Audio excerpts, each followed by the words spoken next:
Bonjour à tous et bienvenue dans cette nouvelle vidéo de témoignages de soignants qui ont fait le choix de se reconvertir ou d'évoluer professionnellement. Aujourd'hui, je suis très contente de recevoir Fabrice, qui est médecin psychiatre et qui a développé plusieurs activités en parallèle de son exercice médical.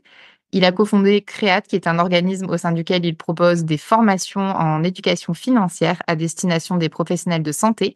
Et il anime également le podcast Made It Through, que vous connaissez déjà peut-être, dans lequel il met en lumière des parcours de soignants inspirants. Merci beaucoup Fabrice d'avoir accepté de partager ton expérience et ton parcours avec nous aujourd'hui. Est-ce que dans un premier temps, tu peux te présenter et nous parler un peu de ton parcours initial en tant que médecin psychiatre, les raisons qui ont fait que tu as voulu un peu évoluer après? Ouais, bien sûr. Donc déjà, merci Marion de me donner la parole sur ce petit format vidéo. Si Mmh. ça peut aider les gens, vraiment volontiers. Donc très rapidement, Fabrice Giroulet, j'ai choisi de faire médecine.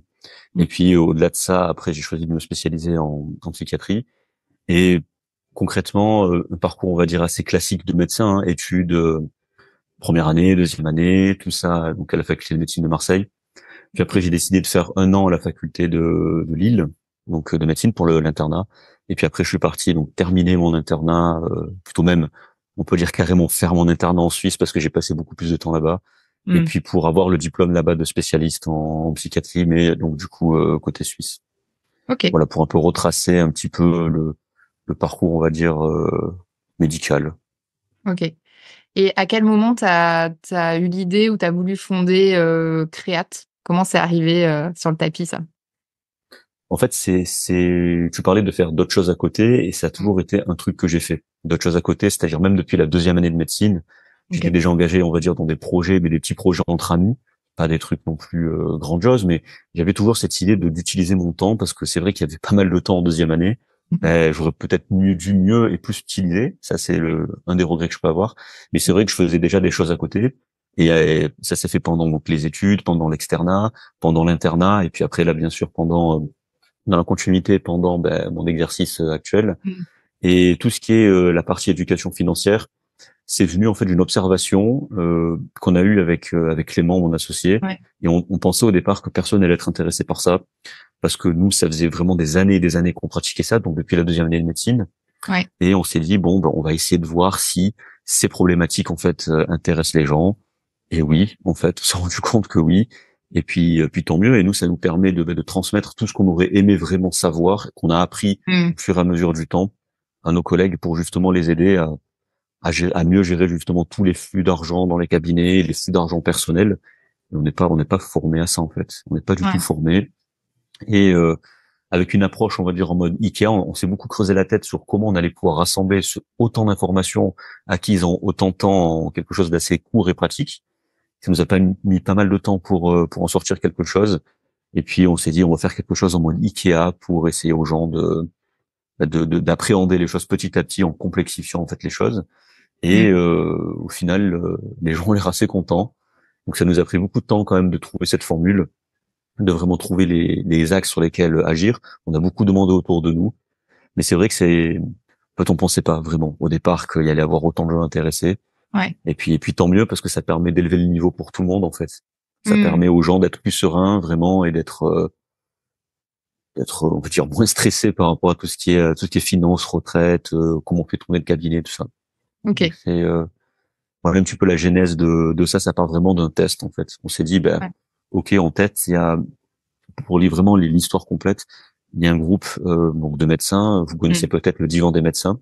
Mmh. C'est créé un spin-off, un des spin-offs. Il y a 20, 30 spin-offs, vraiment de plus, des groupes dont je connais même pas l'existence, sur les investissements. Et là, OK. on s'est dit, quand on a vu pas mal de monde, on s'est dit, bon, en fait, il y a pas mal de monde, et vu les sujets qui revenaient, c'est des sujets auxquels on répondait, hein, donc Mmh. c'est toujours les mêmes choses qui revenaient. Et on s'est dit, c'est peut-être le moment de faire une formation compactée sur quelques jours pour transmettre ça, plutôt OK. que de répondre en fait à des posts à la chaîne. Mmh. Donc, voilà l'idée. Puis il y avait des gens, et puis de fil en aiguille, on en est là où on en est aujourd'hui. Voilà. OK. Ouais, c'est parti finalement de quelque chose que vous faisiez pour vous déjà, puis après Exactement, vous ouais. avez identifié qu'il y avait, un besoin, enfin, a priori un besoin chez les autres professionnels de santé et vous avez dit: «Allez, on teste, on voit un peu, ce que ça peut donner, si ça peut intéresser les gens et cetera».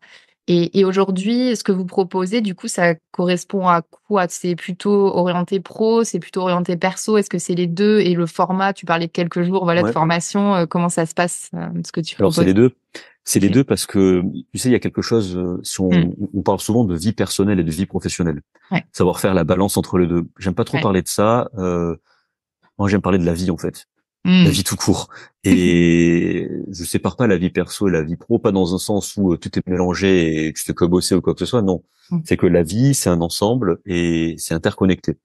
Donc tu peux pas séparer en fait si tu veux un autre sens et on a besoin d'avoir une vision macro et d'avoir une vision sur vraiment tout ce qui est finance perso et pro, donc c'est les finances tout court à Ouais. l'échelle de ta vie, donc à l'échelle micro.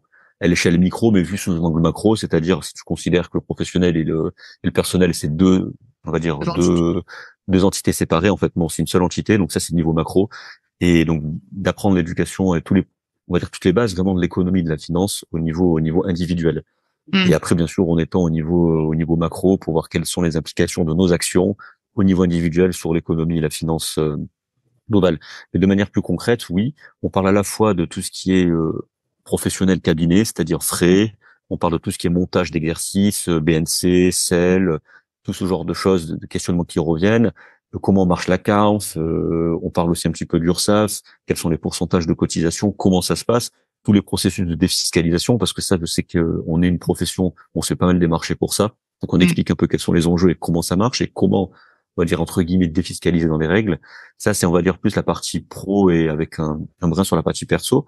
Et après, sur la partie perso, on est plus sur vraiment Mmh. comment fonctionne l'argent, tout Mmh. simplement. C'est quelque chose qu'on nous apprend pas. Quelles sont les interactions, on va dire, humaines avec l'argent au niveau économique, au niveau financier?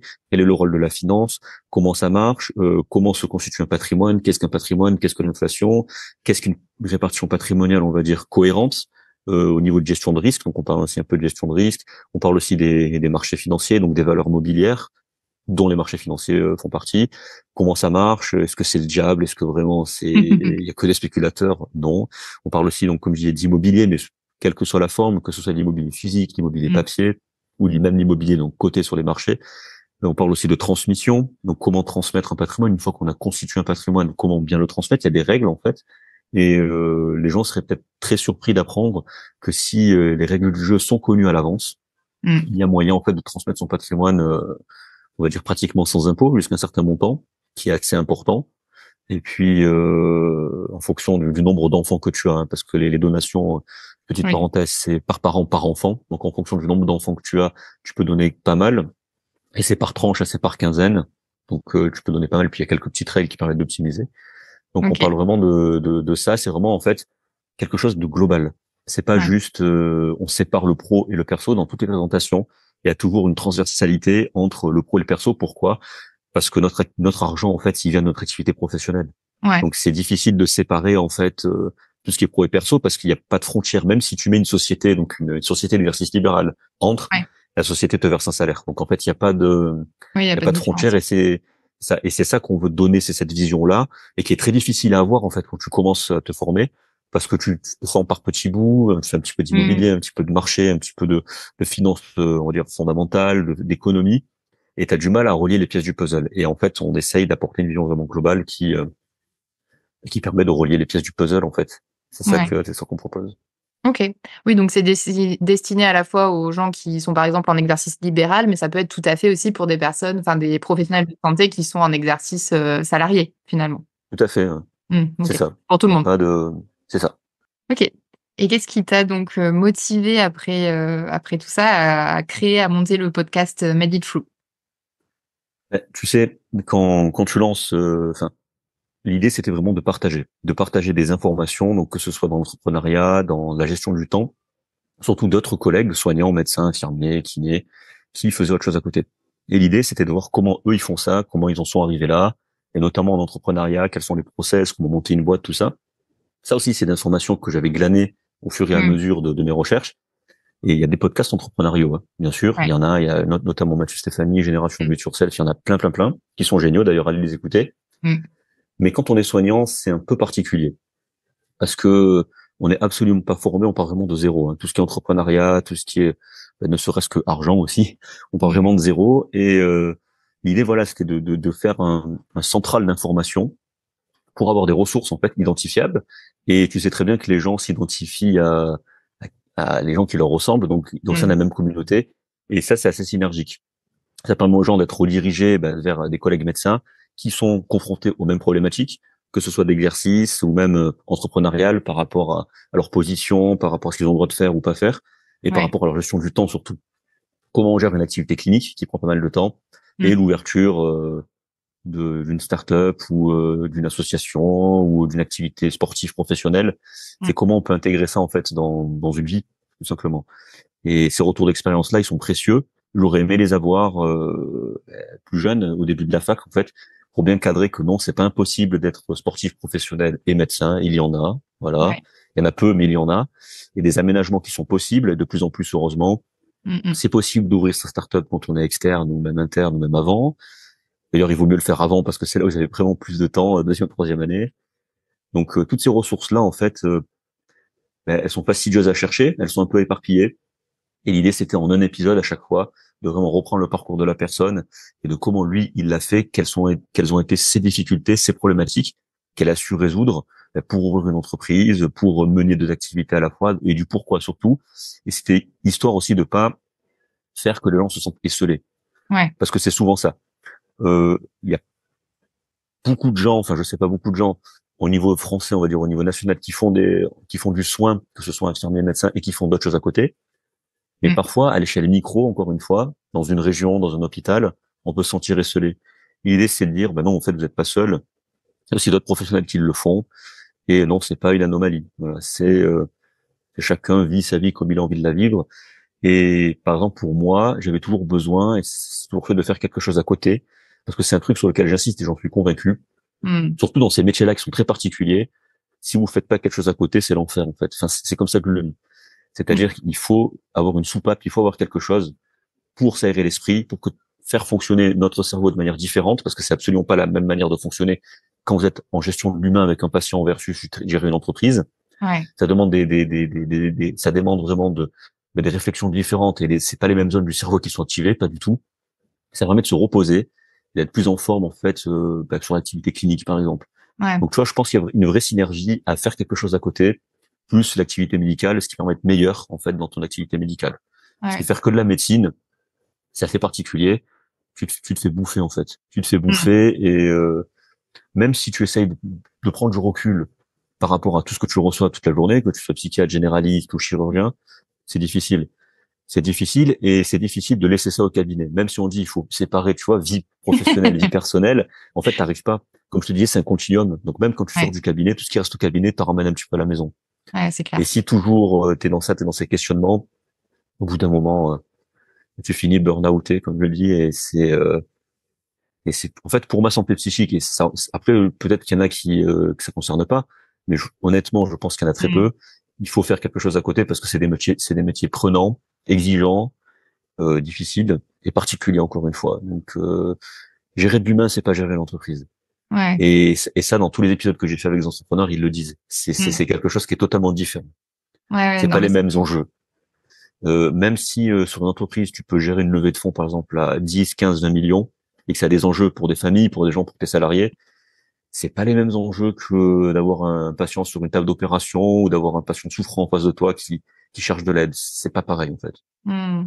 Non, mais c'est clair et je te rejoins trop là-dessus. Tu vois, les médecins que j'accompagne, ou les professionnels de santé que j'accompagne là dans le bilan de compétences, c'est ce que je leur dis, c'est qu'il y a pas forcément besoin de tout changer, mais en tout cas trouver un espèce d'équilibre entre, l'activité clinique qui est quand même hyper prenante et comme tu dis, tu ramènes à la maison, hein, tu peux pas tout laisser au cabinet ou à l'hôpital, et peut-être quelque chose d'autre qui vient nourrir d'autres aspects de ce qui est important pour toi. Tu vois, dans ce que tu me dis, je pense qu'il y a le côté un peu transmission, relier les gens et tout qui est là dans ton parcours et certainement que ça vient te équilibrer un peu, ton activité de psychiatre, quoi.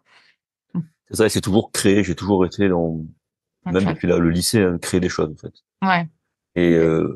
ce qui me plaît, c'est vraiment plus que développer. Alors développer, c'est aussi intéressant, Mmh. mais c'est mettre des choses sur des rails et faire qu'elles tournent. Ça me plaît. Ça.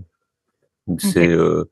toujours créer dans un processus créatif, en faire de faire des choses. C'est ce qui nourrit et je pense que c'est ce qui donne de l'énergie. Encore une fois, c'est si j'avais pas ça, je pense que j'aurais moins d'énergie.